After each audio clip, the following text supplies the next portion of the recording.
ಧಾರವಾಡ ಜಿಲ್ಲೆಯ ಕಲಘಟಗಿ ತಾಲೂಕಿನಲ್ಲಿ ಅಧಿಕಾರಿಗಳು ಹಾಗೂ ಸುವರ್ಣೀಯರು ಹೈಕೋರ್ಟ್ ತಡೆಯಾಜ್ಞೆಗೂ ಕೌಡೆ ಕಾಸಿನ ಕಿಮ್ಮತ್ತು ಕೊಡುತ್ತಿಲ್ಲ. ಹಾಗಾದರೆ ಬನ್ನಿ, ಏನು ನಡೀತಾ ಇದೆ ಕಾರ್ಮಿಕ ಸಚಿವರ ತವರೂರಿನಲ್ಲಿ, ಅವರ ಕ್ಷೇತ್ರದಲ್ಲಿ ನೋಡೋಣ ಬನ್ನಿ. ದೀನ ದಲಿತರ ಕಣ್ಣೀರಿನಲ್ಲಿಯೇ ಕೈ ತೊಳೆಯುತ್ತಿದ್ದಾರೆ.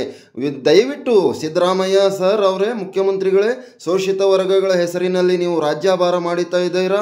ಶೋಷಿತ ವರ್ಗಗಳ ಮೇಲೆ ಪ್ರೀತಿ ಕರುಣೆ ಅಂತ ನೀವು ರಾಜ್ಯಕ್ಕೆ ಆಡಳಿತದ ಅಧಿಕಾರ ಹಿಡಿದಿದ್ದೀರಾ. ಸಂತೋಷ್ ಲಾಡ್ ಸಾಹೇಬ್ರೆ, ಬನ್ನಿ ನಿಮ್ಮ ಕ್ಷೇತ್ರಕ್ಕೆ. ಏನು ನಡೀತಾ ಇದೆ? ಹೈಕೋರ್ಟ್ ಪೀಠದ ತಡೆಯಾಜ್ಞೆಗೂ ಗೌರವ ಕೊಡ್ತಾ ಇಲ್ಲ, ದೀನ ದಲಿತರ ಮೇಲೆ ಅನ್ಯಾಯ ಮಾಡ್ತಾನೆ ಇದ್ದಾರೆ. ನಮಸ್ಕಾರ ವೀಕ್ಷಕರೇ, all India social media union ಪ್ರಸ್ತುತಿ ಬ್ರೇಕಿಂಗ್ ನ್ಯೂಸ್ಗೆ ತಮಗೆಲ್ಲ ಸ್ವಾಗತ. ನಾನು ಗುರುರಾಜ್ ಮಾಡುವ ನಮಸ್ಕಾರಗಳು. ಬನ್ನಿ ಹಾಗಾದರೆ ಏನು ನಡೀತಾ ಇದೆ ಕಲಘಟಗಿ ಕ್ಷೇತ್ರದಲ್ಲಿ? ಅಧಿಕಾರಿಗಳು, ಸುವರ್ಣೀಯರು, ಉಳ್ಳವರು ದೀನ ದಲಿತರ ಮೇಲೆ ಯಾವ ರೀತಿ ದಬ್ಬಾಳಿಕೆ ಮಾಡ್ತಾ ಇದ್ದಾರೆ ಬನ್ನಿ ಹಾಗಾದರೆ ನೋಡೋಣ. ಸಂತೋಷ್ ಲಾಡ್ ಸಾಹೇಬ್ರೆ, ಮುಖ್ಯಮಂತ್ರಿಗಳೇ, ಕರ್ನಾಟಕದಲ್ಲಿ ಏನು ನಡೀತಾ ಇದೆ ನೋಡಿ, ನೀವು ಕಾಣ್ತಿರೋದು ನೋಡಿ. ಈ ವಿಡಿಯೋನ ಸಂಪೂರ್ಣ ನೋಡಿ. ಜಿಲ್ಲಾಧಿಕಾರಿಗಳೇ ಮೇಡಮ್ ಅವರೇ, ದಿವ್ಯಪ್ರಭು ಅವರೇ, ನೋಡಿ ಈ ರೀತಿ ಅನ್ಯಾಯ ದಬ್ಬಾಳಿಕೆ ಯಾವ ರೀತಿ ನಡೀತಾ ಇದೆ ಧಾರವಾಡ ಜಿಲ್ಲೆಯಲ್ಲಿ. ಅದು ಕಾರ್ಮಿಕ ಸಚಿವರ ತವರೂರು, ಮತಗಳ ಕ್ಷೇತ್ರ ಕಲಘಟಗಿಯಲ್ಲಿ ನಡೀತಾ ಇದೆ ಇಂಥ ದಬ್ಬಾಳಿಕೆ. ಈ ವಿಡಿಯೋನ ಸಂಪೂರ್ಣ ನೋಡಿ, ಏನು ನಡೀತಾ ಇದೆ. ಕೌಡೆ ಕಾಸಿನ ಕಿಮ್ಮತ್ತು ಕೂಡ ಕೊಡ್ತಾ ಇಲ್ಲ ಅಧಿಕಾರಿಗಳು ಹೈಕೋರ್ಟ್ ಪೀಠದ ತಡೆಯಾಜ್ಞೆಗೆ. ಏನು ನಡೀತಾ ಇದೆ? ಈ ಆದೇಶ ಪ್ರತಿಗಳನ್ನು ಮಾನ್ಯ ತಹಶೀಲ್ದಾರ್ ಕಲಘಟಗಿ, ತಲಾಟಿ ಗಂಜಿಗಟ್ಟಿ ಹಾಗೂ ಸಿಪಿಐ ಕಲಘಟಗಿ ಅವರುಗಳಿಗೆ ಸಲ್ಲಿಸಿದರೂ ಯಾವುದೇ ರೀತಿ ಕ್ರಮ ತಗೋತಾ ಇಲ್ಲ. ನೋಡಿ ಯಾವ ರೀತಿ ದಬ್ಬಾಳಿಕೆ ನಡೀತಾ ಇದೆ. ವೀಕ್ಷಕ ಮಹಾಪ್ರಭುಗಳೇ, ಇದು ಧಾರವಾಡ ಜಿಲ್ಲೆಯ ಕಲಘಟಗಿ ತಾಲೂಕಿನ ಬಗರ್ ಹುಕುಂ ಸಾಗುವಳಿದಾರರ ಮೇಲೆ ನಡೀತಾ ಇರುವ ದೌರ್ಜನ್ಯ ಹಾಗೂ ಕಿರುಕುಳದ ಒಂದು ರಿಯಲ್ ಸ್ಟೋರಿ, ಫ್ಯಾಕ್ಟ್ ಸ್ಟೋರಿ. ಇದು ರೀಲ್ ಸ್ಟೋರಿ ಅಲ್ಲ. ಜಿಲ್ಲಾಧಿಕಾರಿಗಳ ಕಚೇರಿ ಎದುರು ಈ ದೀನ ದಲಿತರು ನಡೆಸ್ತಾ ಇರೋ ಈ ಪ್ರತಿಭಟನೆ ನೋಡಿ, ಅವರ ಮಾತುಗಳನ್ನು ಕೇಳಿ ನಿಮಗೆ ಕಣ್ಣೀರು ಬರುತ್ತೆ. ನೋಡಿ ಯಾವ ರೀತಿ ದಬ್ಬಾಳಿಕೆ ನಡೀತಾ ಇದೆ ಇಲ್ಲಿ. ಅರಣ್ಯ ಅಧಿಕಾರಿಗಳ, ಕಂದಾಯ ಅಧಿಕಾರಿಗಳ ಹಾಗೂ ಏನಿದು ಸುವರ್ಣೀಯರು, ಉಳ್ಳವರು, ಶ್ರೀಮಂತರ ದಬ್ಬಾಳಿಕೆಗೆ ಯಾವ ರೀತಿ ಒಂದು ಉದಾಹರಣೆಯನ್ನು ಇದು ನಾವು ತೋರಿಸ್ತಾ ಇದ್ದೀವಿ. ನೋಡಿ, ಸಂಪೂರ್ಣವಾಗಿ ನೋಡಿ ವಿಡಿಯೋವನ್ನು. ಧಾರವಾಡದ ಕಲಘಟಗಿ ತಾಲೂಕು ಗಂಜಿಗಟ್ಟಿ ಸುದ್ಗಟ್ಟಿ ಗ್ರಾಮದ 11 ಜನರು ಭೂರಹಿತ SC ST OBC ಕೃಷಿ ಕೂಲಿ ಕಾರ್ಮಿಕರು ಬಗರ್ ಹುಕುಂ ಸಾಗುವಳಿ ಸುಮಾರು 35 ವರ್ಷಗಳಿಂದ ಮಾಡುತ್ತಾ ಸದರಿ ಜಮೀನುಗಳಲ್ಲಿ ಕಚ್ಚಾ ಮನೆಗಳನ್ನು ಕಟ್ಟಿಕೊಂಡು ವಾಸಿಸುತ್ತಿದ್ದಾರೆ. ಸದರಿ ಜಮೀನು ಸಕ್ರಮಗೊಳಿಸುವಲ್ಲಿ ಅಗತ್ಯ ದಾಖಲೆಗಳಾದ ಫಾರ್ಮ್ 50, 53, 57 ತುಂಬಿ ಕಲಘಟಗಿ ಕಂದಾಯಾಧಿಕಾರಿ ಕಚೇರಿಗೆ ತಲುಪಿಸಿರುತ್ತಾರೆ. ಆದಾಗ್ಯೂ ತಾಲೂಕಿನ ಅಧಿಕಾರಿಗಳು ಸಾಗುವಳಿ ಮಾಡದಂತೆ ಅಡೆತಡೆ ಮಾಡಿದ್ದ ನಿಮಿತ್ತ ಅನಿವಾರ್ಯವಾಗಿ ಬದುಕಿಗಾಗಿ ಹೋರಾಟ ತತ್ವದನ್ವಯ ದಿನಾಂಕ 24/10/24ರಂದು ಮಾನ್ಯ ಉಚ್ಚ ನ್ಯಾಯಾಲಯ ಧಾರವಾಡ ಪೀಠದಿಂದ ತಡೆಯಾಜ್ಞೆ ತಂದಿರುತ್ತಾರೆ. ಆದರೆ ಈ ತಡೆಯಾಜ್ಞೆಗೆ ಕೌಡೆ ಕಾಸಿನ ಕಿಮ್ಮತ್ತುಗಳು ಅಧಿಕಾರಿಗಳು, ಸುವರ್ಣೀಯರು ನೀಡ್ತಾ ಇಲ್ಲ. ತಮ್ಮದೇ ಆದಂಥ ದಬ್ಬಾಳಿಕೆ ಮುಂದುವರಿಸಿದ್ದಾರೆ. ನೋಡೋಣ ಏನು ನೋಡಿ. ಈ ಸ್ಥಳೀಯ ಬಲಾಢ್ಯ ರೈತರು, ಭಾರತೀಯ ಕಿಸಾನ್ ಸಂಘ ಜಿಲ್ಲಾಧ್ಯಕ್ಷರು ದಿಢೀರ್ ತಮ್ಮ ಸಾಗುವಳಿ ಜಮೀನುಗಳಿಗೆ ಕಾನೂನು ಬಾಹಿರವಾಗಿ ನುಗ್ಗಿ ಸಂಪೂರ್ಣ ಬೆಳೆ ನಾಶ ಮಾಡಿರುತ್ತಾರೆ. ಜಮೀನುಗಳಲ್ಲಿ ಜಾನುವಾರುಗಳನ್ನು ಬಿಟ್ಟು ಜಮೀನುಗಳನ್ನು ಆಕಾರ ವಿರೂಪಗೊಳಿಸಿ ಅಕ್ರಮವೆಸಗಿದ್ದಾರೆ ಎಂದು ಈ ಪ್ರತಿಭಟನೆಗಾರರು ತಮ್ಮ ವಾದವನ್ನು ಮಾಡ್ತಾ ಇದ್ದಾರೆ. ಬಗರ್ ಹುಕುಂ ಸಾಗುವಳಿ ಜಮೀನು ತಡೆಯಾಜ್ಞೆ ಇದ್ದರೂ ಯಾವುದೇ ರೀತಿ ಅಧಿಕಾರಿಗಳು ಕ್ರಮ ಕೈಗೊಳ್ತಾ ಇಲ್ಲ. ಈ ರೀತಿ ದಬ್ಬಾಳಿಕೆ ನಡೆಸ್ತಾ ಇದ್ದಾರೆ. ಎಲ್ಲ ಜಾಗವನ್ನು ಹೊಂದಿದ್ದು ಕಲಘಟಗಿ ತಾಲೂಕಿನ ಸುತ್ತಮುತ್ತ ಹಳ್ಳಿಗಳ ಜಾನುವಾರುಗಳ ಮೇಲೂ ವಿಶಾಲವಾದಂಥ ಕಂದಾಯ ಇಲಾಖೆ ಸೇರಿದ ಭೂಮಿ ಇದು. ಭೂಮಿ ಕಂದಾಯ ಇಲಾಖೆಗೆ ಸೇರಿದ್ದು ನಿಜ, ಆದರೆ ಏನು ಮಾಡೋದು, ದುರ್ದೈವ. ಹೈಕೋರ್ಟ್ಗೂ ತಡೆಯಾಜ್ಞೆಗೂ ಕೌಡೆ ಕಾಸಿನ ಕಿಮ್ಮತ್ತು ಕೊಡ್ತಾ ಇಲ್ಲ. ಬನ್ನಿ ನೋಡಿ, ಈ ಸಾಮಾಜಿಕ ಹೋರಾಟಗಾರ ಲಕ್ಷ್ಮಣ ಬಕಾಯಿ ಅವರು ಮಾತಾಡ್ತಾ ಇದ್ದಾರೆ. ಇವರ ಪ್ರತಿಭಟನೆಯಲ್ಲಿ ರಾಜ್ಯ ಉಪಾಧ್ಯಕ್ಷರಾದ ಲಕ್ಷ್ಮಣ ಬಕಾಯಿ, ಜಿಲ್ಲಾ ಅಲ್ಪಸಂಖ್ಯಾತ ಘಟಕದ ಅಧ್ಯಕ್ಷರಾದ ನಿಸಾರ್ ಅಹಮದ್ ನಾಗ್ನೂರ್, DSS ಜಿಲ್ಲಾ ಉಪಾಧ್ಯಕ್ಷರಾದ ನಾಗರಾಜ್ ದೊಡ್ಮನಿ, ಜಿಲ್ಲಾ ಮಹಿಳಾ ಅಧ್ಯಕ್ಷರಾದ ರೇಣುಕಾ ಭೀಮನ್ಪಲ್ಲೆ, ಶ್ರೀಕಾಂತ್ ಭೀಮನ್ಪಲ್ಲೆ, ಸಾದಿಕ್ ಗಬ್ಬರ್, ಆನಂದ್ ಬೆಳಗಲಿ, ಫೈಜಲ್ ಇಮಾಮ್ ಸೇರಿದಂತೆ ನೂರಾರು ದೀನ ದಲಿತರು, ಕೃಷಿ ಕೂಲಿ ಕಾರ್ಮಿಕರು ಈ ಪ್ರತಿಭಟನೆಯಲ್ಲಿ ಪಾಲ್ಗೊಂಡಿದ್ದರು. ತಮ್ಮ ಒಳ ಬೇಗುದಿಯನ್ನು ಹೊರಹಾಕಿದರು. ನೋಡೋಣ ಸಂತೋಷ್ ಲಾಡ್ ಸಾಹೇಬ್ರು ಜಿಲ್ಲಾ ಉಸ್ತುವಾರಿ ಏನು ಮಾಡ್ತಾರೆ, ಆಮೇಲೆ ಜಿಲ್ಲಾಧಿಕಾರಿಗಳು ಏನು ಕ್ರಮ ತಗೋತಾ ಇದ್ದಾರೆ ಅದ್ರ ಬಗ್ಗೆ. ಶೋಷಿತ ವರ್ಗದ ನಾಯಕ ಮುಖ್ಯಮಂತ್ರಿಗಳಾದ CM ಸಿದ್ದರಾಮಯ್ಯ ಅವರು ಏನು ಕ್ರಮ ತಗೋತಾ ಇದ್ದಾರೆ, ಕಾದು ನೋಡೋಣ ಏನಾಗತ್ತೆ. ಯಾವ ರೀತಿ ಕಲಘಟಗಿ ಅಧಿಕಾರಿ ವರ್ಗ ಹಾಗೂ ಈ ಒಂದು ಉನ್ನತ ವರ್ಗದವ್ರು ಏನಿದ್ದಾರೆ, ಏನು ಮಾಡ್ತಾರೆ, ಏನು ತೀರ್ಮಾನ ತಗೋತಾರೆ, ಅವ್ರ ಮೇಲೆ ಏನು ಆ್ಯಕ್ಷನ್ ತಗೋತಾರೆ ನೋಡೋಣ, ಕಾಯ್ದು ನೋಡೋಣ. ಅಲ್ಲಿವರೆಗೆ ಕಾಯೋಣ. ನೋಡ್ತಾ ಇರಿ ಯಾವಾಗಲೂ all India social media union ಪ್ರಸ್ತುತಿ. ಬ್ರೇಕಿಂಗ್ ನ್ಯೂಸನ್ನು ಕೊಡುವುದೇ ನಮ್ಮ ಧರ್ಮ. ಎಲ್ಲಿ ಅನ್ಯಾಯ, ಅಲ್ಲಿ ಅಧರ್ಮ, ಎಲ್ಲಿ ಸುದ್ದಿ ಇರುತ್ತೆ ಅಲ್ಲಿ ಬ್ರೇಕಿಂಗ್ ನ್ಯೂಸ್ ಚಾನಲ್ ಇದ್ದೇ ಇರುತ್ತೆ. ನಮಸ್ಕಾರ. ನೂರಾರು ಸಂಖ್ಯೆಯಲ್ಲಿ ಸುಮಾರು 40ರಿಂದ 50 ವರ್ಷದಿಂದ ಸಾಗುವಳಿ ಮಾಡ್ತಾ ಇದ್ದಾರೆ. ಅಲ್ಲಿರ್ತಕ್ಕಂಥ ಬಲಾಢ್ಯ ರೈತರು, ಸುಮಾರು 30-40 ಎಕರೆ ಜಮೀನು ಇರ್ತಕ್ಕಂಥ ರೈತರು, ಅವರಿಗೆ ತಮ್ಮ ಜಮೀನುಗಳನ್ನೂ ಬೇಕು, ಅವ್ರ ದನಗಳ ಮೇಸಕ್ಕೆ 100 ಎಕರೆ ಸಾಗುವಳಿನೂ ಬೇಕು, ಜೊತೆಗೆ ಸ್ಮಶಾನಕ್ಕೆ ಬೇಕಂತೇಳಿ ಅಧಿಕಾರಿಗಳ ಮುಂದೆ ಗಲಾಟೆ ಮಾಡಿ ಅಲ್ಲಿ ಭಗವದ್ಗೀತಾವನ್ನು ಒಕ್ಕಲೆಬ್ಸಿಕತ್ತಾರೆ. ಅದು ತಮಗೆಲ್ಲರಿಗೂ ಗೊತ್ತಿರಬೇಕು. ಕಂದಾಯ ಕಾಯ್ದೆ 1966 ಉಪಕಲಂ 94C 94CC ರನ್ವಯ ಕರ್ನಾಟಕ ಸರ್ಕಾರ ಈಗಾಗಲೇ ಒಂದು ಸಲ ಗ್ರಾಮೀಣ ಭಾಗದಲ್ಲಿ ಕೃಷಿ ಕೂಲಿಕಾರರು ಏನಾದರೂ, ಅದು ಅರಣ್ಯ ಇರಲಿ ಅಥವಾ ಕಂದಾಯ ಇರಲಿ, ಯಾವುದೇ ಭೂಮಿಯನ್ನು ಆಕ್ರಮಣ ಸಾಗುವಳಿ ಮಾಡ್ತಿದ್ರೆ ಅವ್ರಿಗೆ ಒಂದು ಸಲ 4 ಎಕರೆವರೆಗೂ ಪಟ್ಟ ಹಂಚಿಕೆ ಮಾಡಬೇಕಂತ ತೀರ್ಮಾನ ಆಗಿದೆ. ಇದಕ್ಕೆ ಸಂಬಂಧಪಟ್ಟ ಕಂದಾಯ ಸಚಿವರು ಮತ್ತು ಅರಣ್ಯ ಸಚಿವರು ಹೇಳಿಕೆಯನ್ನು ಕೊಟ್ಟಾರೆ. ಮತ್ತು 3 ತಿಂಗಳ ಸಮಯವನ್ನು ಅಸಿಸ್ಟೆಂಟ್ ಕಮಿಷನರ್ ಧಾರವಾಡ ಮತ್ತು ಎಲ್ಲ ಕಮಿಷನರ್ಗಳಿಗೆ ಮತ್ತು ಆಯಾ ತಾಲೂಕಿನ ತಹಸೀಲ್ದಾರ್ಗೆ ಅಧಿಕಾರ ಕೊಟ್ಟಿದ್ದರು, ಅವರು ಮಾಡಲಿಲ್ಲ. 2ನೇ ಹಂತದಲ್ಲಿ ಬಗರ್ ಹುಕುಂ ಸಾಗುವಳಿ ಅಕ್ರಮ ಸಕ್ರಮ ಸಮಿತಿ ಮಾಡಿದರು. ಆ ಸಮಿತಿಗಳಿಗೆ ಆಯಾ ತಾಲೂಕಿನ MLAಗಳನ್ನ ಅಧ್ಯಕ್ಷತೆ ಮಾಡಿದರು, ಅವರೂ ಕೂಡ ಕ್ರಮ ವಹಿಸಲಿಲ್ಲ. ಸೊ ಕರ್ನಾಟಕ ಸರ್ಕಾರದ ಕಂದಾಯ ಇಲಾಖೆ ಸಚಿವರು ನಿರಂತರವಾಗಿ ಪ್ರಯತ್ನ ಮಾಡೋದ್ರ ಮೂಲಕ ಅಕ್ರಮ ಸಕ್ರಮ ಸಮಿತಿ ಅಥವಾ AC ಅಥವಾ ತಹಸೀಲ್ದಾರ್ ಮೂಲಕ ನೀವು ಆ ಬಗರ್ ಹುಕುಂಗೆ ಒಂದು ಸಲ ಅವರಿಗೆ ನೀವು ಸಕ್ರಮಾತಿ ಮಾಡಿ ಪಟ್ಟ ಹಂಚಿಕೆ ಮಾಡಬಹುದು ಹೇಳಿದಾಗೂ ಕೂಡ ಇವತ್ತಿಗೂ ಮೀನಮೇಷ ಇರಿಸ್ತಿರ್ತಕ್ಕಂಥದ್ದು ಇದು ಸಂಪೂರ್ಣ ನಿರ್ಲಜ್ಜಿಗೇಡಿ ಸರ್ಕಾರದ ಕ್ರಮ ಅಂತ ಹೇಳ್ಬೇಕಾಗ್ತದೆ. ಸೊ ಈ ನಿಟ್ಟಿನಲ್ಲಿ ಸನ್ಮಾನ್ಯ ಸಿದ್ದರಾಮಯ್ಯನವರೇ, ನೀವು ಪ್ರಮಾಣ ಶಿವಕುಮಾರ್ ನಾವು ರೈತರನ್ನ ಕಾಪಾಡ್ತೀವಿ, ಬಡವರನ್ನ ಕಾಪಾಡ್ತೀವಿ, ಹೆಂಗಸರನ್ನ ಕಾಪಾಡ್ತೀವಿ ಏನು ಪ್ರತಿಜ್ಞೆ ಮಾಡಿರಲ್ಲ. ಹಾಗೂ ನಿಜವಾಗಿ ನಿಮಗೆ ಏನಾದರೂ ನೈತಿಕತೆ ಇದ್ದರೆ, ಸಂವಿಧಾನ ಗೌರವ ಇದ್ದರೆ ತಕ್ಷಣ ಕರ್ನಾಟಕದಾದ್ಯಂತ ಸುಮಾರು 5 ಲಕ್ಷ ಚಿಲ್ಲರೆ ಬಗರ್ ಹುಕುಂಸಾರರು ಅರ್ಜಿ ಸಲ್ಲಿಸಿ ಪಟ್ಟ ಹಂಚಿಕೆಗೆ ಅವರು ಬಡದಾಡ್ತಾ ಇದ್ದಾರೆ. ನಿಮ್ಮ ನಿರ್ದೇಶನ ಪ್ರಕಾರ ಯಾರು ಈಗಾಗಲೇ ಫಾರ್ಮ್ ನಂಬರ್ 50, 53, 57 ತುಂಬಿದ್ರಲ್ಲ ಅವರಿಗೆ ಪಟ್ಟ ಹಂಚಿಕೆ ಮಾಡಬೇಕಂತ ಸರ್ಕಾರ ತೀರ್ಮಾನ ತಗೊಂಡಾಗ ಕೂಡ ಇವತ್ತಿಗೂ ಮಾಡದೆ ಹೋದರೆ ಇದು ಕಂದಾಯ ಇಲಾಖೆ ಅಧಿಕಾರಿಗಳ ವೈಫಲ್ಯ.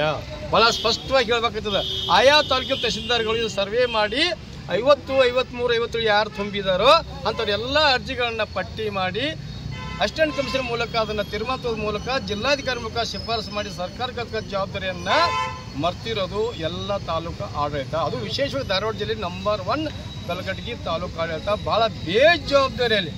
ಅಲ್ಲಿ ಅವರು ಹೆಂಗೆ ಮಾಡ್ತಾರೆ ಅಂದರೆ, ಕಲಘಟಗಿ ಕಂದಾಯ ಅಧಿಕಾರಿಗಳು ಕೂಸಿನ ಕುಂಡಿ ಚಿವುಟವರು ಅವರ ಮತ್ತು ಅದ್ರ ತಲೆ ಮೇಲೆ ಕೈ ಆಡಿಸಿ ಅದನ್ನು ರಂಸವರು ಅವರ ಇತ್ತ ನಾವು ಯಾರು ಹೋರಾಟ ಮಾಡೋಕೆ ಹೋದ್ರೆ ನಮ್ಮ ಪರವಾಗಿ ಮಾತಾಡ್ತಾರೆ, ಅಲ್ಲಿ ಯಾರಾದ್ರು ರೈತರು ಆದ್ರೆ ಅವ್ರ ಪರವಾಗಿ ಮಾತಾಡ್ತಾರೆ. ಹೀಗಾಗಿ ಡ್ಯುಯಲಿಸಮ್ ಮಾಡೋದ್ರಿಂದ ವಿಶೇಷವಾಗಿ ಧಾರವಾಡ ಜಿಲ್ಲೆ ಇರ್ತಕ್ಕಂಥ ಎಲ್ಲ ತಾಲೂಕಾ ಮಟ್ಟದ ಕಂದಾಯ ಅಧಿಕಾರಿಗಳು ಬೇಜವಾಬ್ದಾರಿಯಿಂದ ವರ್ತಿಸೋದನ್ನು ಬಿಟ್ಟು ಸರ್ಕಾರದ ನೀತಿ ನಿಯಮದನ್ವಯ ಮತ್ತು ಆ ಪಟ್ಟ ಹಂಚಿಕೆ ನೀತಿ ಅನ್ವಯ ಮತ್ತು ಆ ಕಂದಾಯ ಕಾನೂನನ್ವಯ ಎಲ್ಲ ಪಟ್ಟಿ ತಯಾರು ಮಾಡಿ ಅಸಿಸ್ಟೆಂಟ್ ಕಮಿಷನರ್ ಮೂಲಕ ಜಿಲ್ಲಾಧಿಕಾರಿಗಳು ಶಿಫಾರಸು ಮಾಡಿದ್ರೆ ನಿಮಗೆ ಕೆಲಸ ಮುಗಿತು.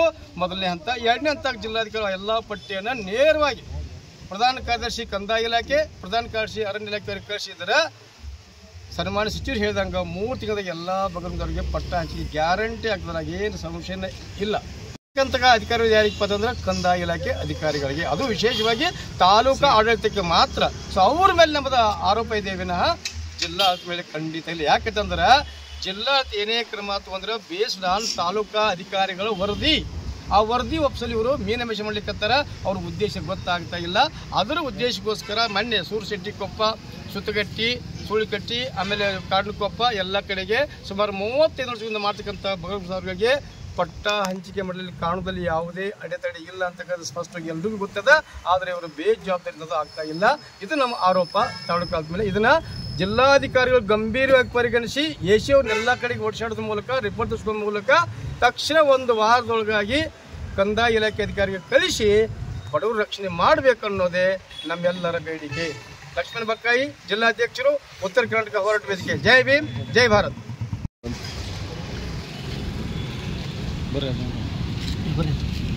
ಮಾತಾಡೋರು ಮುಂದಿರ್ಬೇಕು, ಬರ್ರಿ ಮಾತಾಡೋರು ಮುಂದೆ ತಡ್ರಿ ಮಾತಾಡೋರು ಮುಂದೆ. ಇವತ್ತು ಕರ್ನಾಟಕ ದಲಿತ ಜಿಲ್ಲಾಧಿಕಾರಿಯಾಗಿ ನಾವೇನು ಮನವಿ ಮಾಡ್ಕೊಳ್ತಾ ಇದ್ದೀವಿ.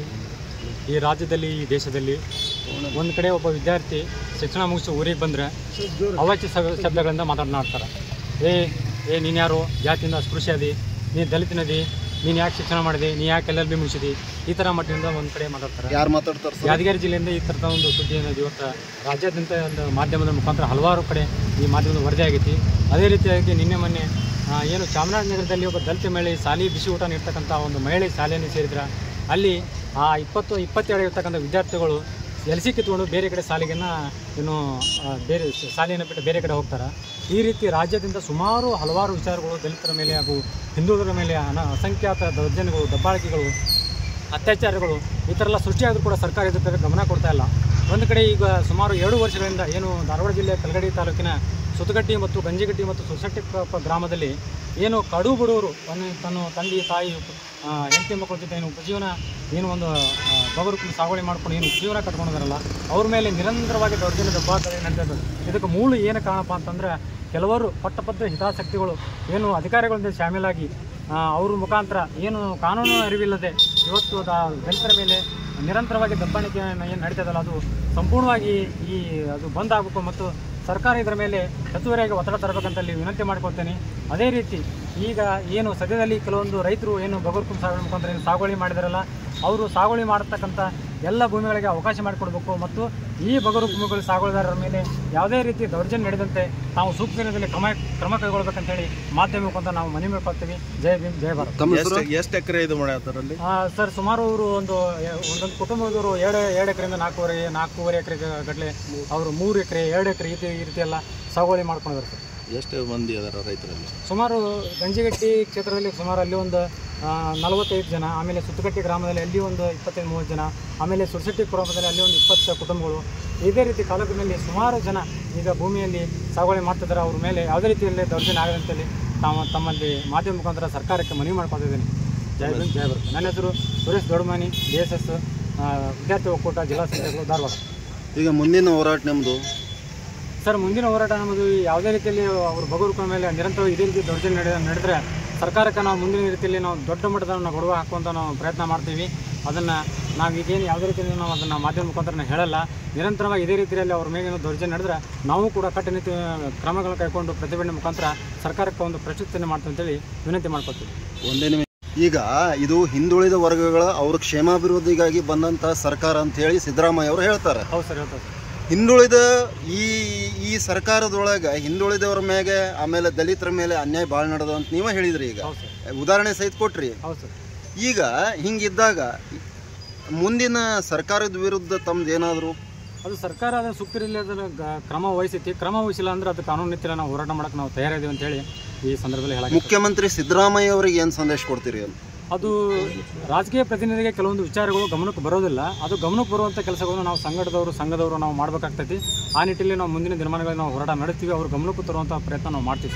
ಇದಕ್ಕೆ ಸಂಬಂಧಪಟ್ಟ ನುಡಿದಂತೆ ನಡೆದ ಸರ್ಕಾರ ಅಂತ ಹೇಳ್ತಕ್ಕಂಥ ಸಿದ್ದರಾಮಯ್ಯನವರು, ಸಂವಿಧಾನ ಬಗ್ಗೆ ಪ್ರಜಾಪ್ರಭುತ್ವ ಘಂಟಾ ಘೋಷಣೆಗೆ ಭಾಷಣ ಮಾಡ್ತಕ್ಕಂಥ ಸಿದ್ದರಾಮಯ್ಯನವರು, ನಾವು ಬಂದಿರೋದೇ ಬಡವರ ಸಲುವಾಗಿ ಅಂತ ಹೇಳ್ತಕ್ಕಂಥ ಸಿದ್ದರಾಮಯ್ಯನವರು ತಕ್ಷಣ ಈ ಕರ್ನಾಟಕದ ಎಲ್ಲ ಬಡ ಹುಕುಮದಾರರಿಗೆ ಪಟ್ಟ ಹಂಚಿಕೆ ಮಾಡೋದ್ರ ಮೂಲಕ ನ್ಯಾಯವನ್ನು ಕೊಟ್ಟರೆ ಅವ್ರ ಮಾತಿಗೆ ಒಂದು ಬೆಲೆ ಇದೆ, ಗೌರವ ಇದೆ. ಇಲ್ಲದೆ ಹೋದ್ರೆ ಆ ವೇದಿಕೆ ಮೇಲೆ ಮಾತಾಡಿ ನೀವು ಸುಮ್ಮನೆ ಬಿಟ್ಟರೆ ಇದು ಊಟಾಟಿಕೆ ಆಗ್ತದೆ. ಮತ್ತು ಮುಂದೆ ಬರ್ತಿರೋ ಮತ್ತೆ ನಾವು ಪಾಠ ಕಲಿಸೋದು ಅನಿವಾರ್ಯ ಆಗ್ತದೆ. ದಿವಸ ಕರ್ನಾಟಕ ದಲಿತ ಸಂಘ ಸಮಿತಿಯ ರಾಜ್ಯ ಸಂಚಾಲಕರಾದ ಎಂ ಗುರುಮೂರ್ತಿ ಶಿವಮೊಗ್ಗ ಅವರ ನೇತೃತ್ವದಲ್ಲಿ ಧಾರವಾಡ ಜಿಲ್ಲಾ ಸಂಚಾಲಕರಾದ ನಾವು ನಮ್ಮ ಸಮಿತಿ ವತಿಯಿಂದ ಮಾನ್ಯ ಜಿಲ್ಲಾಧಿಕಾರಿಗಳಿಗೆ ಮತ್ತು ಸರ್ಕಾರಕ್ಕೆ ಒಂದು ಮನವಿ ಕೊಡೋದೇನೆಂದರೆ, ಸುಮಾರು ವರ್ಷಗಳಿಂದ ಸಾಗುವಳಿ ಮಾಡಿಕೊಂಡು ಬದುಕು ಕಟ್ಟಿಕೊಂಡು ತಮ್ಮ ಕುಟುಂಬವನ್ನು ನಿವಾರಣೆ ಮಾಡತಕ್ಕಂಥ ಬಗರುಕುಂ ಸಾಗುವಳಿದಾರ ಮೇಲೆ ಇತ್ತಿತ್ತಲಾಗಿ ಸುಮಾರು ಒಂದು 2 ವರ್ಷಗಳಿಂದ ಕಲಘಟಗಿ ತಾಲೂಕಿನಲ್ಲಿ ಕೆಲವೊಂದು ಪುಡಾರಿ ರಾಜಕಾರಣಿಗಳಿಗೂ ಸೇರಿಕೊಂಡು ದೊಡ್ಡ 40ರಿಂದ 50 ಎಕರೆ ಆಸ್ತಿವಾನರು ಏನೊಂದು ದೌರ್ಜನ್ಯ ಮಾಡಕ್ಕೆ ಕುಂತಾರಂದ್ರೆ ಅವರು ಹೊಲದಲ್ಲಿ ದುಡಿಯಾಕೆ ಹೋಗಬೇಕಾಗೈತಿ. ನಮ್ಮ ಜನರು ಬಗರುಕುಂ ಸಾಗುವಳಿದಾರರು ಅವ್ರ ಜಮೀನದಲ್ಲಿ ಅವ್ರ ಇಟ್ಟಂಗಿ ಬಟ್ಟೆಯಲ್ಲಿ ಅವ್ರ ಕ್ರಿಸರ್ಗಳಲ್ಲಿ ದುಡಿಯೋಕೆ ಆಳಿಲ್ಲ, ಅವ್ರ ದನ ಕಾಯಕ್ಕೆ ಆಳಿಲ್ಲದಕ್ಕಾಗಿ ಈ ಬಗರುಕುಂ ಸಾಗುವಳಿದಾರರು ಏನೊಂದು 2ರಿಂದ 3 ಎಕರೆ ಸಾಗುವಳಿ ಮಾಡಿಕೊಂಡು ಬದುಕ್ತಾ ಇದ್ದಾರೆ. ಇಂಥವ್ರನ್ನು ಒಕ್ಕಲೆಬ್ಬಿಸಿ ಈ ಜಮೀನನ್ನು ಸಹಕಾರ ತಗೋಬೇಕು, ಅವ್ರನ್ನ ನಮ್ಮ ಕೈಯಲ್ಲಿ ಆಳಾಗಿ ದುಡಿಸುವಂಥ ವ್ಯವಸ್ಥೆ ಮಾಡಬೇಕನ್ನುವಂಥ ಒಂದು ಹುನ್ನಾರ ಇಟ್ಕೊಂಡು ಕೆಲವೊಂದು ಅಲ್ಲಿ ಕಂದಾಯ ಇಲಾಖೆ ಅಧಿಕಾರಿಗಳು ಕೂಡ ಶಾಮೀಲಾಗಿ ಇಲ್ಲ ಸಲ್ಲದ ಆರೋಪವನ್ನು ಈ ಬಗರುಕುಂ ಸಾಗುವಳಿದಾರ ಮೇಲೆ ಏರಿ ಕೆಲವೊಂದು ಅಧಿಕಾರಿಗಳು ನಾನ್ ಬೆಲ್ ಸೆಕ್ಷನ್ ಹಾಕಿ ತಾಲೂಕಾ ನ್ಯಾಯಾಲಯ ಮತ್ತು ಜಿಲ್ಲಾ ನ್ಯಾಯಾಲಯ ಮತ್ತು ಸ್ಟೇಟ್ ಅದು ಭೂ ಕಂಬಳಿಕೆ ನಿಗಮ ಬೆಂಗಳೂರು ಇಂಥಲ್ಲಿ ಕೆಲವೊಂದು ಕೇಸ್ ದಾಖಲಿಸಿ ದಲಿತ ಮಹಿಳೆಯರನ್ನು ಒಂದು ನಾನಾ ಥರ ಮಾನಸಿಕ ಹಿಂಸೆ ಕೊಡೋದಲ್ಲಿ ಮುಂದಾಗಿದ್ದಾರೆ.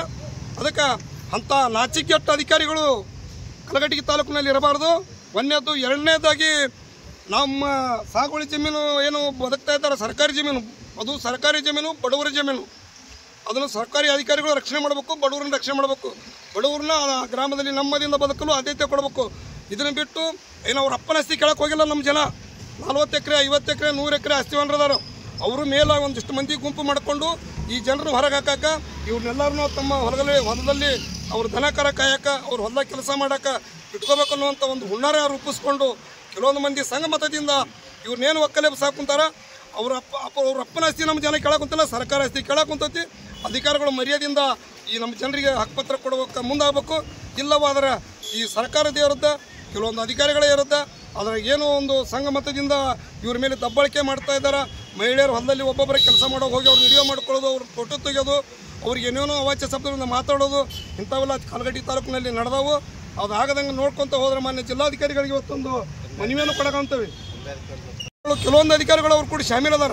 ಅದಕ್ಕೆ ಮಾನ್ಯ ಜಿಲ್ಲಾಧಿಕಾರಿಗಳಿಗೆ ನಾವು ವಿನಂತಿ ಮಾಡ್ಕೊಳ್ಳೋದೇನೆಂದರೆ, ಕೂಡಲೇ ನಮ್ಮ ಜಮೀನು ಸಾಗುವಳಿದಾರರ ಮೇಲೆ ಯಾರೂ ಅಧಿಕಾರಿಗಳು ಹೋಗ್ತಕ್ಕದ್ದಲ್ಲ, ಸವರ್ಣಿಯವರು ಅಲ್ಲೇ ಹೋಗತಕ್ಕದ್ದಲ್ಲ. ಸರ್ಕಾರಿ ಜಮೀನಲ್ಲಿ ಸರ್ಕಾರಿ ಬಗರ್ಕುಂ ಸಾಗುವಳಿದಾರರು ಕಾನೂನಾತ್ಮಕವಾಗಿ ಅದಾರ. ಕಾನೂನು ಉಲ್ಲಂಘನೆ ಮಾಡಿ ಆಗಿಲ್ಲ. ಸರ್ಕಾರದ ಲೆವೆಲ್ನಲ್ಲಿ ತೀರ್ಮಾನ ನಡೆದೈತಿ. ಸರ್ಕಾರ ತೀರ್ಮಾನ ಮಾಡಬೇಕು, ಹಕ್ಕುಪತ್ರ ಕೊಡಬೇಕು. ಮತ್ತು ನ್ಯಾಯಾಲಯದಲ್ಲಿ ನಡೆದೈತಿ. ನ್ಯಾಯಾಲಯ ತಡೆಯಾಜ್ಞೆನೂ ಕೂಡೈತಿ. ಮಾನ್ಯ ಕರ್ನಾಟಕ ಉಚ್ಚ ನ್ಯಾಯಾಲಯ ಧಾರವಾಡ ತಡೆಯಾಜ್ಞೆ ನೀಡಿದ್ರು ಕೂಡ ಸರ್ಕಾರಿ ಆಸ್ತಿ ಮೇಲೆ ಏನು ಸ್ಟೇ ಕೊಡ್ತಾರೋ, ಯಾವ ತಡೆಯಾಜ್ಞೆ ಕೊಡ್ತೈತಿ, ಯಾವ ಹೇಳ್ತಾನಂತ ಒಂದು ಏನೋ ತಪ್ಪು ಗೈಡೆನ್ಸ್ ಅಲ್ಲಿ ಜನರಿಗೆ ತುಂಬಿ ಇವೆಲ್ಲ ಸಾಗುವಳಿದ ಮೇಲೆ ಒಂದು ದೌರ್ಜನ್ಯ ನಡೆಯುವಲ್ಲಿ ಅಧಿಕಾರಿಗಳು ಕೈ ಜೋಡ್ಸಾಕೊಂತಾರೆ. ಅದಕ್ಕೆ ಧಾರವಾಡ ಜಿಲ್ಲಾಧಿಕಾರಿಗಳು ಆ ರೀತಿ ಆಗದಂತೆ ಕೂಡಲೇ ಇವತ್ತಿನ ನಮ್ಮ ಮನವಿ ತಗೊಂಡು ಸರ್ಕಾರಕ್ಕೆ ಸಾಗುವಳಿ ಚೀಟಿ ಮಂಜೂರು ಮಾಡುವಂತೆ ಸರ್ಕಾರಕ್ಕೂ ಬರೀಬೇಕು. ಜೊತೆಗೆ ಸಾಗುವಳಿದಾರರಿಗೆ ಸಂಪೂರ್ಣ ರಕ್ಷಣೆ ನೀಡಬೇಕು. ಒಂದು ವೇಳೆ ಈ ಸಾಗುವಳಿದಾರರ ಮೇಲೆ ರಕ್ಷಣೆ ನೀಡಲಿಲ್ಲ ಅಂದ್ರೆ, ಅವ್ರನ್ನ ಒಕ್ಕಲೆಬ್ಬಿಸುವಲ್ಲಿ ಮುಂದಾದ್ರೆ, ಅಲ್ಲಿ ಪೀಕ್ ಏನಾರ ಹಾಳಾದ್ರೆ, ಅವ್ರ ಮೇಲೆ ಏನಾರ ದೌರ್ಜನ್ಯ ಆದ್ರೆ ಮಾನ್ಯ ಜಿಲ್ಲಾಧಿಕಾರಿಗಳು ಮತ್ತು ಕಲಘಟಗಿ ತಾಲೂಕಾ ಕಂದಾಯ ಅಧಿಕಾರಿಗಳು ಕಾರಣ ಅಂತೇಳಿ ನಾವು ಉಗ್ರ ಸ್ವರೂಪ ಹೋರಾತ್ರಿ ಧರಣಿ ಧಾರವಾಡ ಜಿಲ್ಲಾ ಕಚೇರಿ ಮುಂದೆ ಕುಂದಿರಬೇಕಾದಂಥ ಎಚ್ಚರಿಕೆಯನ್ನು ಹೇಳುತ್ತಾ ನನ್ನ ಮಾತು ಮುಗಿಸ್ತೀನಿ. ಮಹಾದೇವ ಮಾದರ್, ಜಿಲ್ಲಾ ಸಂಚಾಲಕರು, ಕರ್ನಾಟಕ ದಲಿತ ಸಂಘರ್ಷ ಸಮಿತಿ, ಧಾರವಾಡ.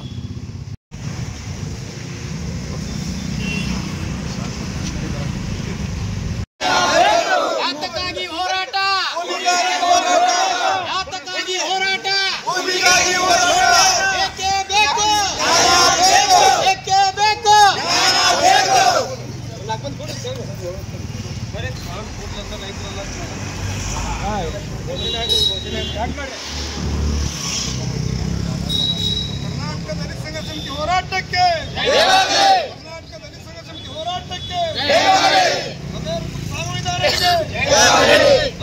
ಸಾಗುವಳಿದಾರರಿಗೆ ಬೇಕೇ ಬೇಕು, ಬೇಕೇ ಬೇಕು. ನಗರ ಹುಕುಂದಾರರ ಮೇಲೆ ದೌರ್ಜನ್ಯ ಮಾಡುವ ಕ್ರಿಮಿನಲ್ಗಳಿಗೆ, ನಗರ ಹುಕುಂದಾರರ ಮೇಲೆ ದೌರ್ಜನ್ಯ ಮಾಡುವ ಕ್ರಿಮಿನಲ್ಗಳಿಗೆ ಕರ್ನಾಟಕ ದಲಿತ ಸಂಘ ಸಮಿತಿ ಹೋರಾಟಕ್ಕೆ. ಯಾತಕ್ಕಾಗಿ ಹೋರಾಟ, ಎಲ್ಲಿಯವರೆಗೆ ಹೋರಾಟ, ಏನೇ ಬರಲಿ, ಏನೇ ಬರಲಿ,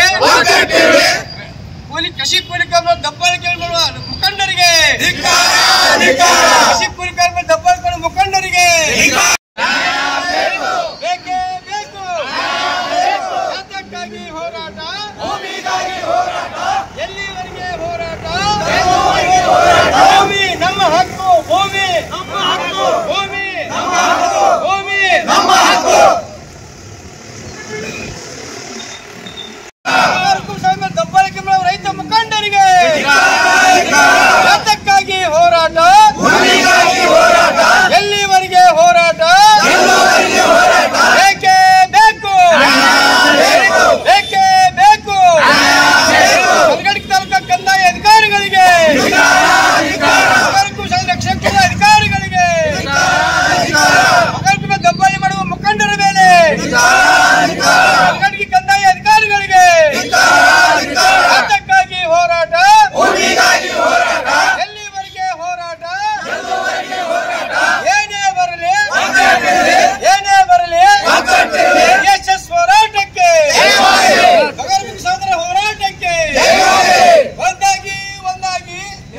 ಮಾಡಿ